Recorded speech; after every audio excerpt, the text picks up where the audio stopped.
1절에 보면 내 영혼아 여호와를 송축하라.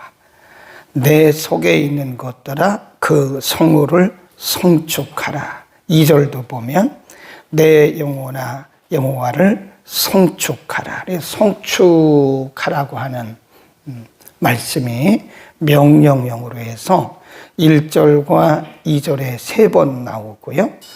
그 다음에 쭉 내려가서 20절에 보면 능력이 있어 여호와의 말씀을 이루며 그 말씀의 소리를 듣는 너희 천사여 여호와를 송축하라. 여기도 송축하라.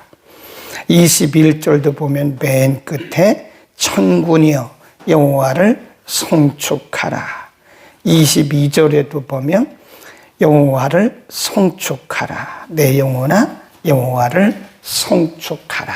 그래서 시편 108편, 103편을 우리가 하나님을 송축하는 시다. 물론 다윗이 기록을 했죠. 하나님을 송축하라, 송축하라. 그러니까 그 범위를 보면요. 1절과 2절에 보면 내 영혼아 그랬고 20절에 가보면 천사여 너희 천사여 여호와를 송축하라. 그리고 21절에 보면 너희 모든 천군이여 여호와를 송축하라 그랬어요. 그 다음에 22절에 보면 여호와의 지으심을 받고 그 다스리시는 모든 곳에 있는 너희여. 이 말은 모든 피조물을 의미하는 거죠. 믿은 모든 피조물들이여 여호와를 송축하라. 그리고 맨 끝에 내 영혼아 여호와를 송축하라. 그리고 끝났어요. 그래서 이거를 우리가 정리를 해보면 시편 103편은 하나님을 송축하는 시고요. 송축하라라고 권면하는 시고요. 그 다음에 그 범위를 보면 처음에는 내 영혼아, 그 다음에 천군 천사여, 그 다음에 모든 피조물들아 이렇게 범위를 점점 넓혀가는 거죠. 그러니까 이 모든 말씀들을 종합을 하면 이 땅에 있는 모든 피조물들, 천사를 포함해서 천군과 천사를 포함해서 이 땅에 있는 모든 피조물들은 하나님을 여호와를 송축해야 된다라고 하는 것을 가르치는 거죠. 그 송축이라고 하는 단어는요, 그 원문에 보면 바라크라고 그래요. 바라크. 이 바라크라고 하는 말은 원래 뜻은 무릎을 꿇는다 그런 뜻입니다. 무릎을 꿇는다, 엎드린다 그런 뜻이죠. 그러니까 예배를 드리는 것도 바라크예요. 찬송을 하는 것도 바라크입니다. 그리고 기도를 하는 것도 바라크예요. 왜냐하면 그분의 권위 앞에 엎드리고 무릎을 꿇는 거기 때문에 그렇습니다. 그러니까 찬송, 송축이란 말은 노래만을 의미하는 것은 아닙니다. 찬송이라고 하는 것은 그냥 우리가 거기에 가사를 붙인 거지 실질적으로 찬송이라고 하는 것은 예배예요. 그래서 하나님의 권위 앞에 우리가 무릎을 꿇는다 그런 뜻입니다. 그러니까 우리가 만일 아무리 노래를 찬양을 멋있게 잘해도 하나님의 권위를 인정하지 않고 하나님의 권위 앞에 복종하지 않는 것은 그건 찬양이 아니죠. 그냥 노래죠, 노래. 또 우리가 여러 가지 다양한 예배를 드리지만 예배를 드리면서도 하나님의 권위를 인정하지 않고 하나님의 권위 앞에 무릎을 꿇지 않는다면 그건 예배가 아니죠. 그건 세레모니 하는 거죠. 종교 의식을 행하고 있는 거죠. 그러니까 우리는 여기서 송축이라고 하는 단어를 단지 그냥 노래라고만 생각하면 안 돼요. 하나님의 권위를 인정하고 그 권위 앞에 완전 복종하는 겁니다. 예배도 기도도 찬송도 하나님의 권위를 인정하는 것으로부터 시작된다. 자, 그러면 이런 하나님을 우리가 왜 송축해야 되느냐? 3절에 보면요. 저가 내 모든 죄악을 사하시며 내 모든 병을 고치시며, 그러다가 밑으로 쭉 내려가 보면요. 10절에 우리의 죄를 따라 처치하지 아니하시며 우리의 죄악을 따라 갚지 아니하셨으니 이는 하늘이 땅에서 높음같이 그를 경외하는 자에게 그 인자하심이 크다. 하나님이 왜 영광을 받으시고 송축을 받으셔야 되냐면, 하나님이 우리의 연약함을 아시고 우리의 죄를 용서해 주시니 용서. 3절, 그 다음에 10절, 11절 쭉 내려가다가 어떻게 하나님이 우리의 죄를 용서하시냐면 12절에 보면 이 동이 서에서 먼 것 같이 우리 죄가를 우리에게서 멀리 옮기셨고 아비가 자식을 불쌍히 여김같이 여호와께서 자기를 경외하는 자를 불쌍히 여기신다. 그렇죠? 그러니까 하나님과 우리와의 사이에서 가장 장애가 되는 것이 뭐냐면 죄거든요. 죄. 하나님은 거룩하신 분이시기 때문에 죄인들과는 이게 잘 소통이 안 돼요. 오히려 죄인들은 하나님의 진노의 대상이죠. 하나님과 소통이 안 되는 거죠. 오히려 하나님과의 관계가 막히고 하나님의 진노의 대상이에요. 우리가 역사적으로 보면 이스라엘 백성들이 하나님께 왜 진노를 받나요? 왜 하나님께 매를 맞나요? 그 죄 때문에 그런 거 아니에요? 하나님의 말씀을 무시하고 업신여기고 우상 숭배하고 불순종하고 이런 것들 때문에 계속 하나님의 진노를 받은 거잖아요. 그런데 하나님은 하나님의 백성들을 그렇게 진노 가운데 버리시지 않는다는 거예요. 그래서 3절, 10절, 11절 이하 15절까지 쭉 말씀한 것은 우리가 하나님을 송축해야 하는 이유는 그럼에도 불구하고 하나님이 우리의 죄를 용서해 주신다는 거죠. 만일 하나님이 우리의 죄를 용서해 주시지 않으면 이 땅에 존재할 사람이 하나도 없습니다. 하나님이 우리의 죄를 용서하시고 우리에게 자비를 베푸시기 때문에 우리가 이 땅에 살고 있는 거죠. 그래서 예수님이 이 땅에 오신 것이고 그 예수님을 믿는 믿음을 우리에게 선물로 주신 것이고, 그러니까 지금 이 다윗을 통해서 하나님을 송축해야 할 이유를 말씀하면서 단지 우리가 먹고 마시고 입고 이런 수준의 감사가 아니라는 거죠. 그런 것도 물론 감사는 감사인데 우리가 근본적인 감사와 찬송은 먹고 마시고 입고 이런 풍성함 때문에 오는 그런 감사가 아니라 우리가 본질적으로 죄를 지었는데 그 죄를 용서하시고 동이 서에서 먼 것처럼 우리의 죄가를 따지지 않으신다는 거예요. 만일 하나님이 매일매일 우리의 죄를 다 지적하시고 그 죄에 대해서 처벌을 하신다면 저부터 자신이 없습니다. 이 땅에 존재할 수가 없는 거예요. 하나님의 이름을 부를 수조차도 없고요. 하나님 앞에 나올 수조차도 없습니다. 그런데 하나님이 우리에게 긍휼을 베푸신다는 거예요. 그래서 우리는 하나님을 찬양하고 하나님께 감사하고 하나님을 송축하는 것이다. 아멘. 그 다음에 쭉 내려가 보면 5절에 보면요. 좋은 것으로 내 소원을 만족해 하사 내 청춘으로 독수리같이 새롭게 하시는도다. 하나님을 송축해야 하는 두 번째 이유는 좋은 것으로 우리를 만족해 하신다. 그러니까 여기서 좋은 것이라는 것은요, 우리가 요구하는 것, 그걸 말하는 게 아닙니다. 좋은 것, 우리가 원하는 것, 우리가 요구하는 것, 우리가 바라는 것, 그게 좋은 게 아니에요. 그게 좋은 것이 뭐냐? 우리에게 필요한 것. 그러니까 하나님이 우리의 기도를 응답하실 때요, 우리의 요구대로 응답하시지 않습니다. 절대로입니다. 절대로 우리의 요구대로 응답하지 않으세요. 만일 하나님이 우리의 요구한 대로 응답하시면 우리는 망해요. 왜냐하면 우리가 요구한 것 자체가 악해요. 나중심적인 것이고 자기중심적이고 세상적인 것입니다. 우리가 요구하는 것이. 왜냐하면 우리에게는 죄성이 물론 그렇지 않은 것도 있죠. 그러나 우리가 예를 들어서 10개를 하나님 앞에 기도했는데 10개 중에 상당수는 우리 중심이에요. 나 중심이에요. 네, 하나님의 뜻과도 별로 상관이 없어요.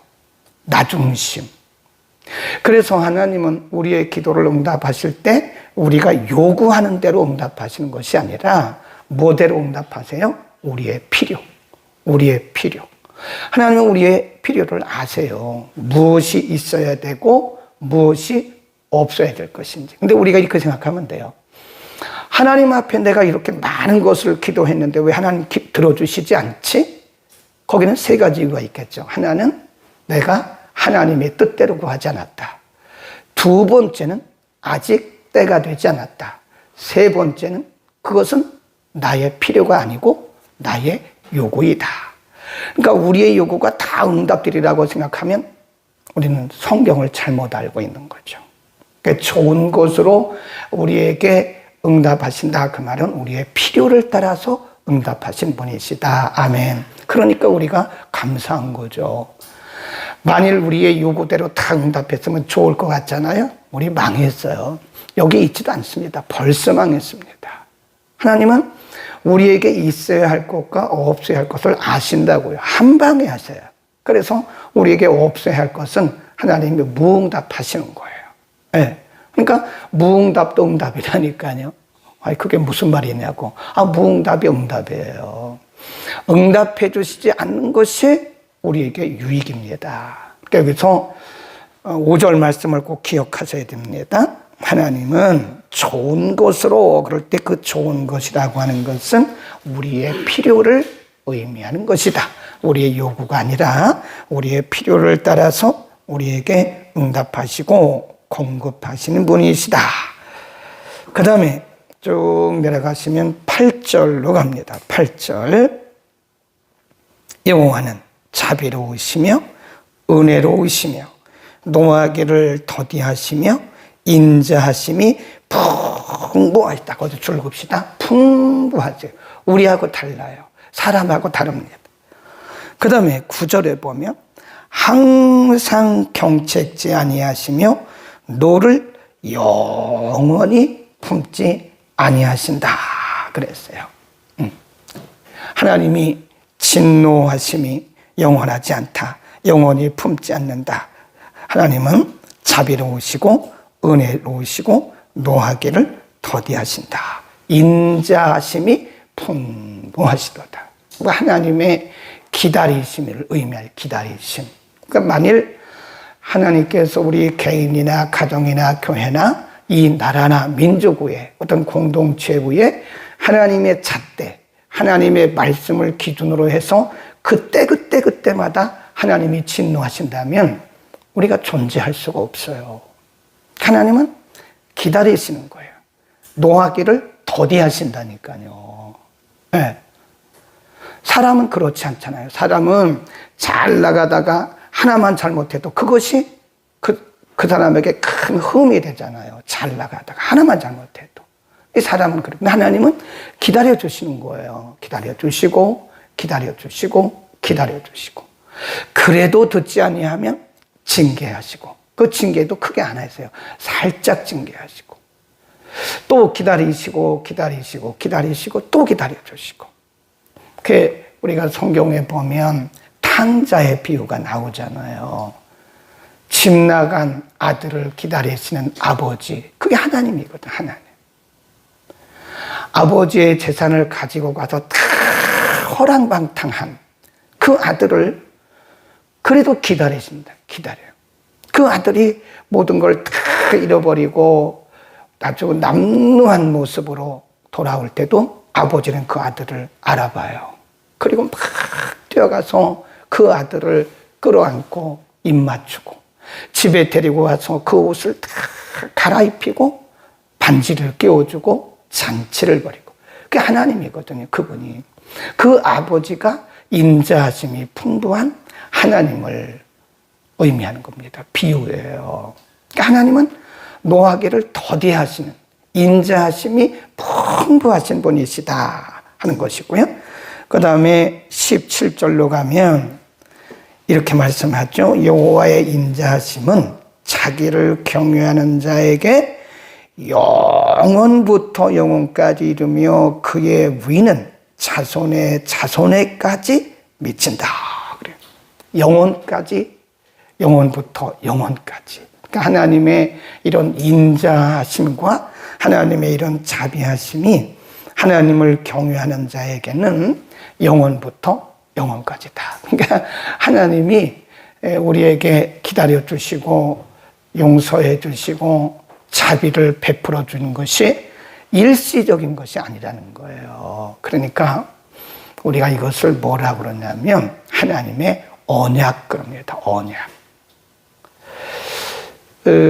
가끔 보면 우리의 신앙이 우리의 감정에 따라서 오르락내리락 합니다. 그러니까 우리의, 물론 사람이기 때문에 그럴 수 있죠. 그런데 너무 자주 우리의 감정이 오르락내리락 한다거나 아니면 오르락내리락 하는 이 폭이 너무 크다면 우리는 지금 하나님에 대한 이해가 부족한 거예요.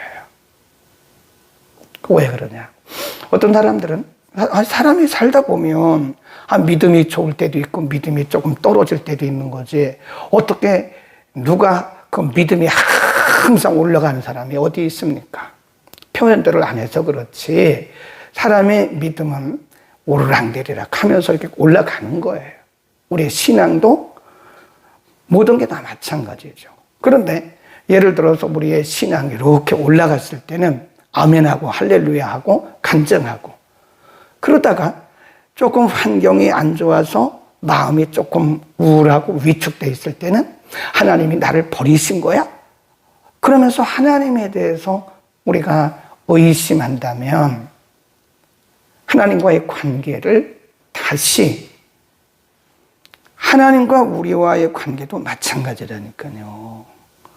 우리가 믿음이 굴곡이 있다고 그래서, 우리의 믿음이 업앤다운 한다고 그래서, 오르락내리락 한다고 그래서 그건 우리의 감정일 뿐이지 하나님은 그렇게 생각하지 않으세요. 그래도 너는 내 자녀야.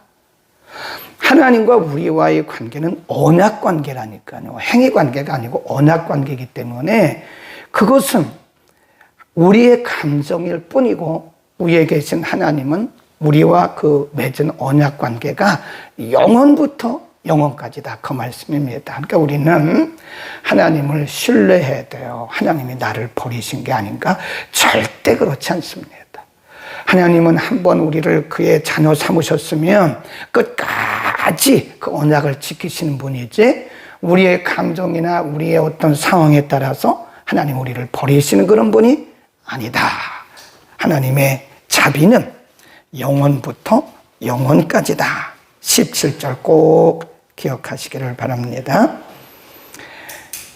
그래서 이 오늘 103편은 전체가 다 하나님을 송축하라고 하는, 하나님의 권위를 인정하고 하나님 앞에 굴복하고 항복하라고 하는 명령형입니다. 범위가 누구예요? 나. 그 다음에 모든 피조물, 심지어는 하늘에 있는 천군 천사까지도 하나님을 송축해야 된다.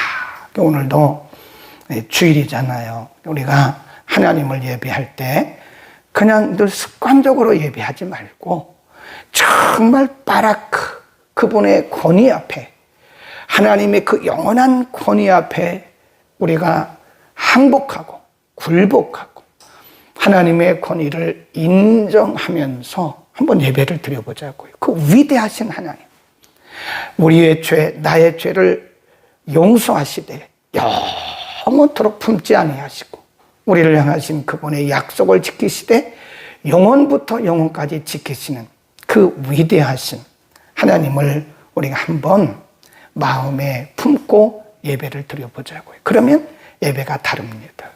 달라요. 기도를 해도 다르고 찬송을 해도 다릅니다. 우리가 찬송을 여벌로 그냥 입만 벌리지 말고 이런 위대하신 하나님을 우리 마음에 품고 하나님의 권위 앞에 정말 굴복하는 그런 마음으로 한번 찬송해 보자고요. 그러면 찬송이 다 은혜가 됩니다. 찬송이 은혜가 안 되는 게 없어요. 예배도 은혜가 되고 기도도 은혜가 되고. 기도하겠습니다. 걸어가신 우리 아버지, 우리를 창조하시고 우리를 하나님의 자녀 삼으시되 우리의 죄가를 영원히 품지 아니하시고 우리의 죄를 용서하시되 동이 서에서 먼 것처럼 아비가 자식을 불쌍히 여긴 같이 우리 죄를 용서하시고 우리의 모든 필요를 하시고 우리의 요구대로 응답지 아니하시며 가장 선한 것으로 우리에게 공급해 주시는 거룩하신 아버지, 우리가 연약할 때도 우리의 믿음이 좋을 때도 우리의 믿음이 약해져 있을 때도 하나님 그 중심과 사랑과 자비가 변치 않으시고 영원하신 사랑과 자비로 우리를 대해 주시는 하나님 감사합니다. 오늘도 우리가 예배 드릴 때 찬송할 때 기도할 때 하나님의 영원하신 위대하신 권위를 인정하며 하나님의 자녀된 마음으로 기도하고 예배하고 찬송하게 하옵소서. 오늘도 주의 이름으로 모이는 곳곳마다 은혜를 베풀어 주시고 하나님의 생명의 말씀을 대신 전달하는 주의 종들에게 말씀의 영감을 갑절이나 더하여 주옵소서. 오늘도 이전에서 드리는 모든 예배, 유치원연부, 중고등부, 청년대학부, 영어예배, 오전예배, 밤예배 이르기까지 모든 예배마다 하나님 아버지의